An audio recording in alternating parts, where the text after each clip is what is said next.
CNA. Innovate, that's what Japanese are known for. Nothing is taboo anymore. And we have the resilience and resources to face the future. Michio Ishida, CNA, Tokyo.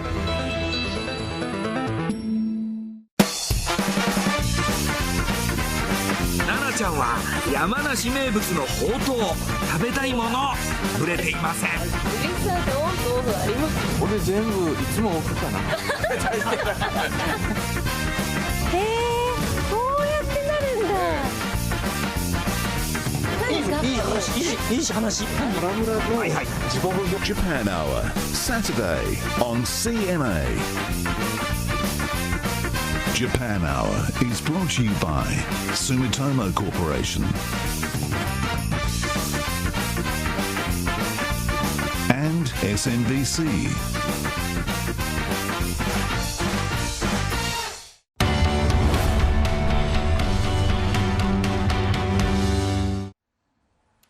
This is Asia Now. Hello there, it's 6 p.m. in Singapore and Hong Kong, 3:30 in New Delhi and 5 o'clock in Jakarta. I'm Otelli Edwards. At this hour, Singapore rolls out an $800 million support package to help firms and workers hit by tightened COVID-19 restrictions. Also, Malaysia sets yet another new record of daily coronavirus cases, the number shooting past 8,000 in the past 24 hours.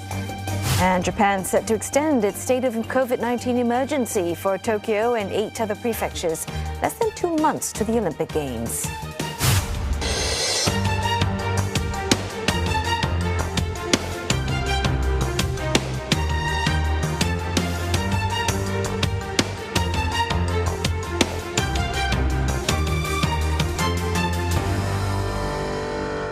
Singapore is rolling out an $800 million package to support firms and workers hit by its latest tightened restrictions.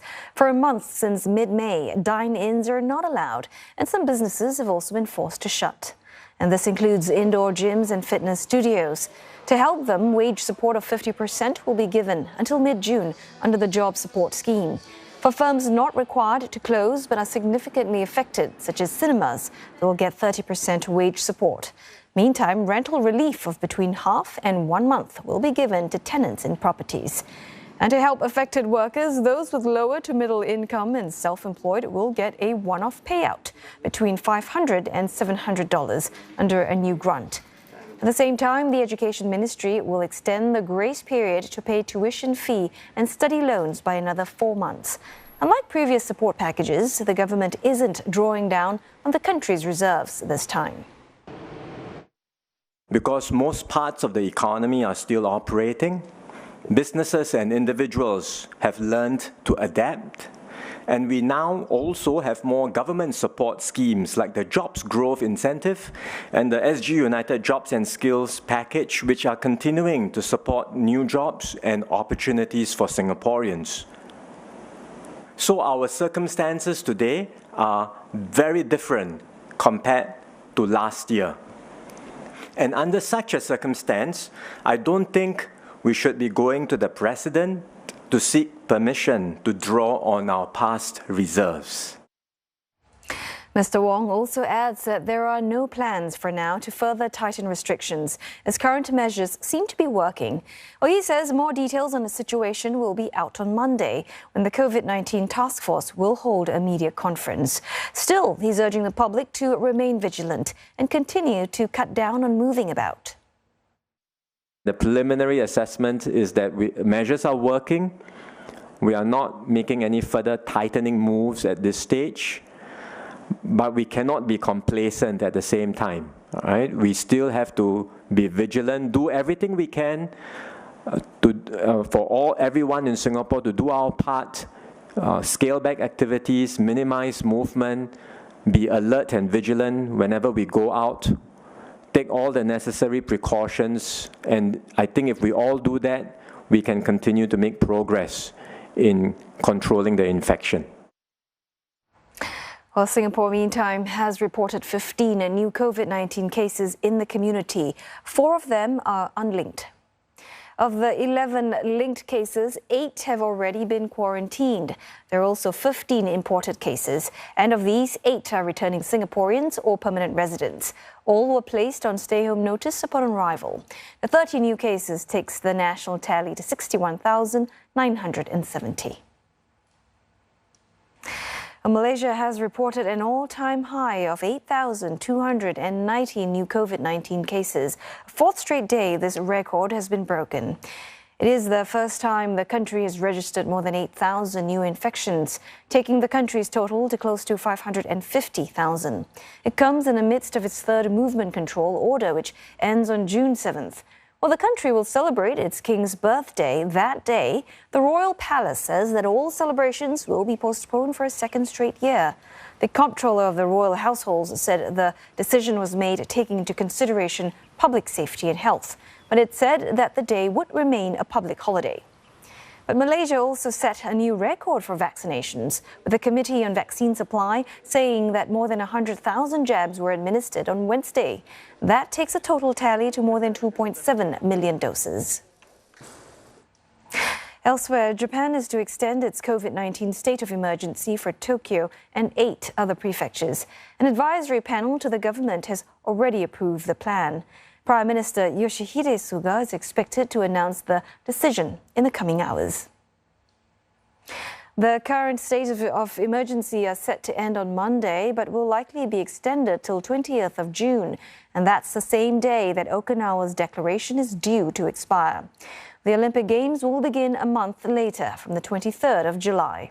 Japan is pulling out all the stops as it faces growing calls to cancel the Games. The country has recorded close to 3,500 new cases and 76 deaths. It has been struggling to control the spread of highly infectious and new virus variants. The government is rushing to get its population vaccinated. It has just given the green light for the Pfizer vaccine for children aged 12 and above.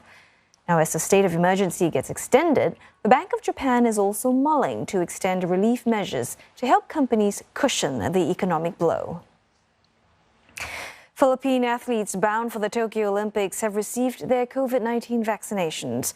Over 500 members of the Philippine contingent received the Sinovac jab. Athletes and delegates were given priority by authorities.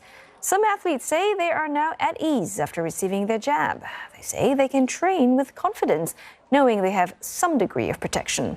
The International Olympic Committee has sought to convince athletes as well as Japan that the Tokyo Games will be safe. Thailand's Food and Drug Administration has approved China's Sinopharm COVID-19 vaccine for emergency use cases in the country. Senior health officials say the vaccine, called Covilo, has also been included in the WHO's emergency use listing. The vaccine is developed by Sinopharm's subsidiary, Beijing Institute of Biological Product. 2 doses of Covilo at a 28-day interval gives it a 79% efficacy rate against infections, according to the WHO. This is the 5th COVID-19 vaccine approved for use in Thailand by the FDA. Well, India is scrapping local trials for what it calls well-established foreign coronavirus vaccines in a bid to accelerate its inoculation rollout. India today reported over 186,000 new coronavirus infections, its lowest since mid-April, while some 3,600 more people have died. Last month, India pledged to fast-track shots from Pfizer-BioNTech, Johnson & Johnson and Moderna. But talks stalled after the government insisted on local trials and a dispute over indemnity. An official says they are now expecting doses from Pfizer as soon as July.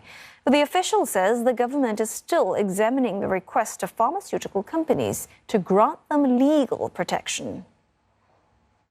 We are looking at what their expectations from the government are, and they are looking at what our expectations from them are. That's the process in which this will move, because they have to come into India, they have to apply for licensure, so that's one path.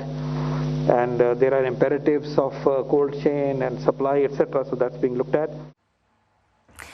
Only about 11% of India's 1.3 billion population has received at least 1 dose of vaccine and has the lowest rate among countries with the highest number of infections. Vaccine supplies and raw materials to make vaccines will likely top the agenda when India's Foreign Minister S. Jaishankar meets his U.S. counterpart Antony Blinken later today. The